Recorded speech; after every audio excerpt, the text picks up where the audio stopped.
આજના વિડીયોમાં જાણીશું દેવું ઓછું કરવાના ઉપાયો। તો ઘણીવાર એવી પરિસ્થિતિ સર્જાતી હોય છે કે કોઈની પાસેથી વ્યાજે રૂપિયા લેવા પડે છે અને ઘણીવાર એ રૂપિયા જલ્દી પાછા આપી શકાતા નથી અને વ્યાજનો દર ઊંચો હોવાને કારણે આપણે વ્યાજ જ ચૂકતી કર્યા કરીએ છીએ અને મૂડી તો એમના એમ ઊભી રહેતી હોય છે।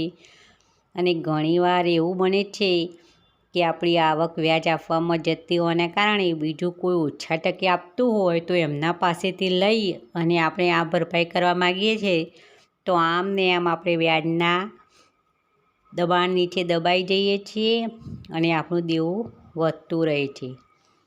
તો આજે આપણે એક નાના મોટા એવા ટૂટકા જોઈશું જે કરવાથી આપણું દેવું ઓછું થઈ શકે છે। અને ઘણીવાર એવું બનતું હોય છે કે તમે કોઈ અમુક વારના દિવસે પૈસા લઈ લીધા હોય તો તેના કારણે પણ તમારી ગ્રહ દશા બેસતી હોય અને દેવું ચૂકતે થઈ શકતું નથી। તો એ જાણવા માગતા હો તો આની આગળ વિડીયો બનાવેલ છે તે પણ તમારી ચેનલમાં જઈને નિહાળવો।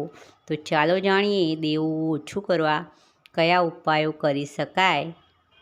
પહેલાં તો આપણે એ જાણીશું કે સવારે ઉઠતાની સાથે જમણો પગ જ નીચે પથારીમાંથી મૂકવો અને માતા તુલસીની રોજ પૂજા કરવી અને જળ ચડાવવું અને શુક્રવારના દિવસે લક્ષ્મીની પૂજા અવશ્ય કરવી અને બની શકે તો ઉપવાસ પણ કરવો અને લાલ કલરના ફૂલ ચડાવી અને પૂજા કરવી। તે પછી જાણીશું કે મંગળવારના દિવસે હનુમાન ચાલીસાના પાઠ કરવા અને મંગળવારના દિવસે જે વ્યક્તિ પાસેથી પૈસા લીધા હોય તો તેનું વ્યાજ ચૂકવતા હો તો મંગળવારના દિવસે ચૂકવવું।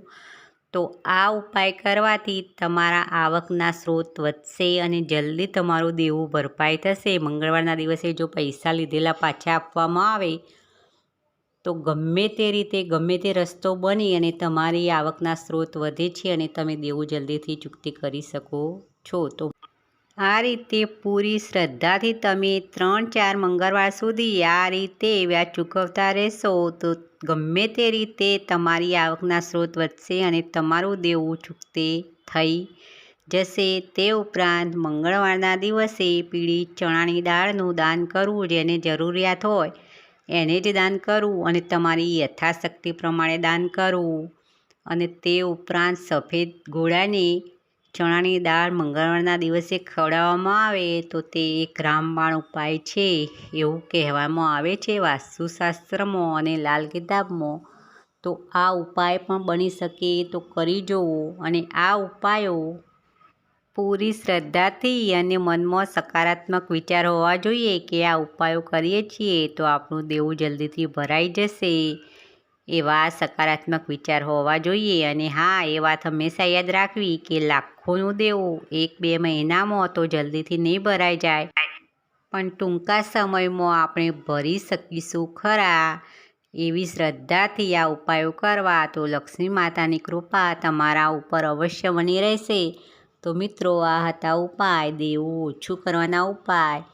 તો વિડીયો પસંદ આવે તો એક લાઈક અવશ્ય કરું, શેર પણ કરો અને આવા નવા વિચાર જાણવા મારી નવી વિચારધારા ચેનલને સબસ્ક્રાઈબ કરો।